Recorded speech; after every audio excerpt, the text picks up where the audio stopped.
The 2020-2021 school year is almost to an end, so it's time for me to give you a little bit of an update on the picks I did at the beginning of the school year and let you know what worked, what didn't, and what changes I made this year and what I'm looking forward to next year.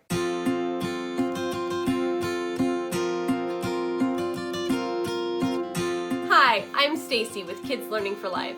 And let me just start out by saying what a weird school year this was. We thought last school year was weird. Well, this year it was like filled with hope, and you were hoping that things would finally get back to normal, and now it's the end of the school year, and now there's a little bit of a light at the end of the tunnel. So we definitely missed all of our in-person activities this school year. We didn't go to classes like we normally did. They didn't get to go to their tag, which is like a Ninja Warrior class. We wanted to start like in-person music lessons this year, so just none of that could happen.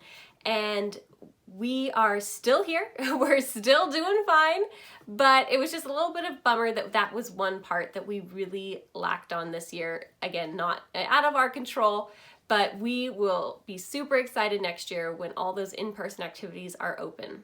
Before I dive on in, I just want to remind everybody that my kids were this past year in TK, first grade and second grade. So that's the curriculum I'm going to kind of be looking over. And if you have any, you want to see what all of my full picks were at the beginning of the school year, I'll put a link up here to that video so you can check that out as well. But let's dive on in. Let's start off with what worked. Well, this should be no surprise if you follow this channel. I love all about reading. My youngest is still working through level 1 in TK, but I knew that it was probably, we're gonna work through this. We just went super slow. I mean, we're maybe halfway through the lessons, and it was just, I really want him to be comfortable before moving on. And again, just being in TK, I would say like if you started this in kindergarten, you'd be good to go. And I don't even think they're paced out by years. This wouldn't be first grade, and then, the next book wouldn't be second grade. So it's all about levels and just going at your child's pace, which is one thing I really love about this. My other two, they started out, this is level 3, so they've both moved on to level 3 from level 2. So they went ahead and they were at the same level. But my oldest, my second grader, ended up kind of just excelling this year and really moving faster. So he's now on different lessons. So unfortunately for me, but good for them, I'm now teaching 3 different lessons of of all about reading instead of just the one for my youngest and then my older 2. If you're interested in learning more about All About Reading, I'll leave a link so that you can go look at the All About Reading review I did on the curriculum. Next up that worked is gonna be our primary mathematics, our math curriculum. I'm always getting super excited about seeing what other people use, but in all reality, this works for us. We are moving not as fast as I would have liked this year, just with lots of different things going on, but we're still working through these books. Again, my older 2, so my first grader has moved on to 2B and is working through that. My second grader is working through 3B, and my TKer, we're still working on 1A. So kind of like with reading, with TK, I mean, you don't even have to use curriculum at this level, but he is just super motivated since he's the youngest and his older 2 are working. I went ahead and started giving him some lessons, which he really likes. But again, we don't have to be moving so fast. If you're interested in learning more about the primary mathematics curriculum, I'll be sure to leave a link so that you can check out the review I did on this curriculum. The next thing I selected that I absolutely love is going to be the Daily Fundamentals, which is this one. So this one's for first grade, and I got one for my second grader. And then the daily handwriting. So both my first and second grader did this. I was really worried because these are supposed to be for the whole year. As you can see, I mean, it worked out pretty well. Like, I wasn't sure that these books would last a whole year, but they really did. And I'm seriously shocked with the way I see my kids like throw them back into their cubby, and just the way that these were not handled with care by any means, and they held up for the whole school year. So that was really great. I love these 2 things. This year we really focused on math and reading, which, as you can see, those curriculum picks worked great. One curriculum that I thought I was going to use at the beginning year, which we didn't even end up starting, was all about spelling. Now, I love All About Reading. I was hoping to fit in All About Spelling, but we just didn't fit that in. We kind of just did, you know, when they needed to spell a word, we would try best guess spelling, and then I would help them with some more complex words if it's a word that like All About Reading hadn't even taught them how to read yet. So we really just didn't focus too much on spelling this year. So that's something that we're gonna look at next year, and I'll keep you guys updated on that. The next curriculum that didn't really work for us, at least for this year, I still plan on possibly using this in the future, but it's the Layers of Learning curriculum. So this is just one book. This is one unit of 1 year. So there's, I think, 4 different years for this whole curriculum. So you can see I really like how they give like 1 unit in just 1 book, so it's super simple. But what I didn't like this year was there's a lot of extra prep work that I wasn't really anticipating, and lots of books you have to check out from the library each time you go to a different unit, and just looking ahead at the activities, making sure you have all of the materials. Again, not a problem. I just was expecting a more open and go approach, like All About Reading and primary mathematics, where it's very simple to just open it up and start the lesson.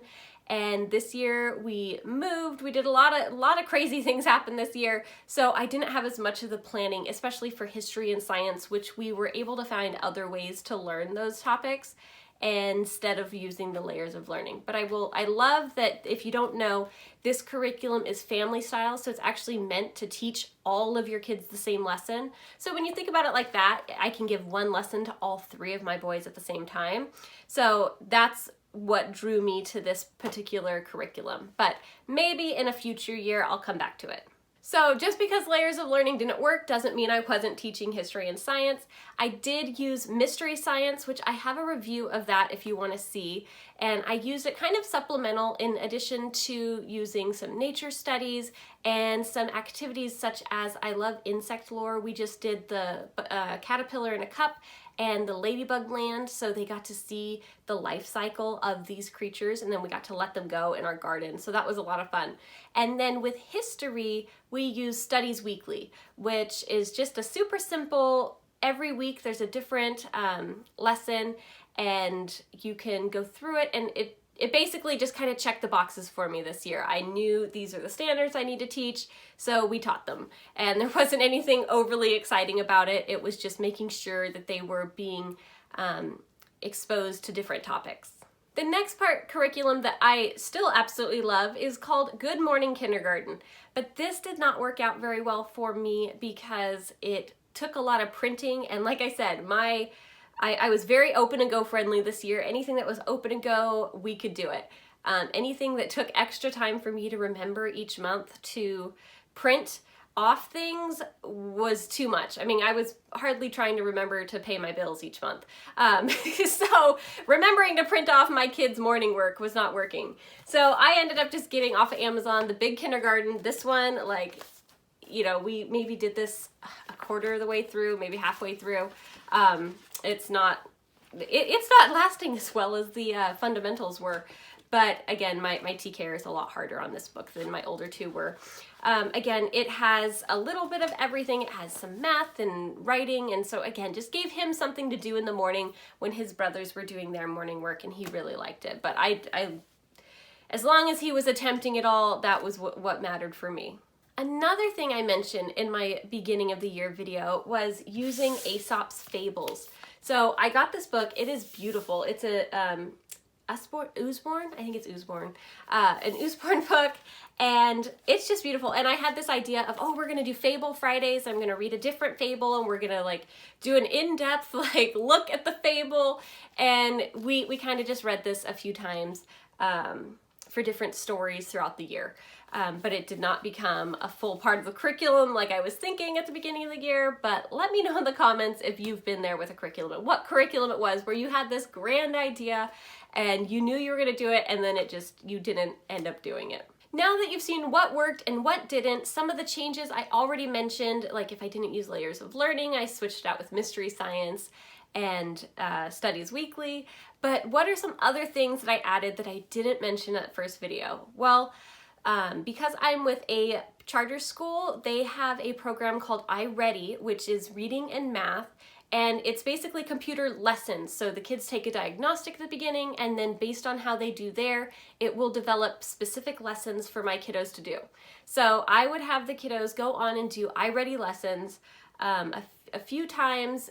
Basically, I used it as if we didn't have time for math, for me to teach a math lesson that day, they would go on and do a math lesson for iReady. So if there was ever a day that I was sick, or I had a lot of meetings, or my husband couldn't take over for any reason, then that would be kind of using iReady. I also would use it as a supplement on days like for how I set up All About Reading. I had my youngest would do All About Reading strictly 2 days a week for lessons, and then on the other 3 days while I was teaching my older kiddos they're All About Reading, I would have my youngest go on and do a reading lesson on iReady. So it was really nice to use it on, so again, that's kind of how my older two, when I would teach my TKer his All About Reading, I would have my older two go on and do a reading lesson on iReady. So it was great supplement to all the things that we were learning in All About Reading, that they were also kind of practicing it there. So it was great when I could not lead a discussion or a lesson, that they got that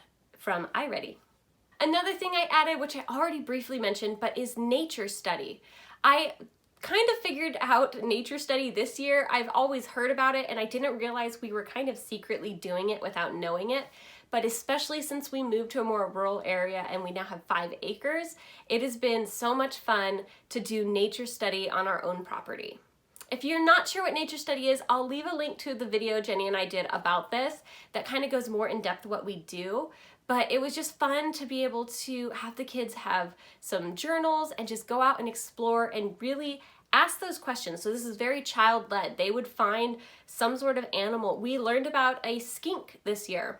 So if you don't know a skink, the best way I can describe it is I thought I saw a snake under some leaves.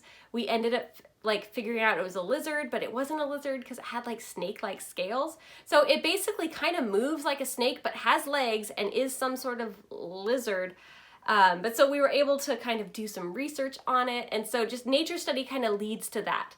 It leads to, oh, this is really cool, let's find out more, and I really loved that this year. Even though, like I said, with my primary mathematics, we didn't get as far as I wanted, but I can still see a lot of progress that my kids have made. So I want you, if you're like me, you're thinking, if you're on the day-to-day, is really hard to see all the growth. But I want you to just take this time at the end of the year to reflect on where they were at the beginning of the year and how far they've come. Even if you didn't get as many lessons in as you wanted, or even if you got more lessons in than you were expecting to, that's all great. I just want you to really take this time to reflect and think about all the good things that happened this school year.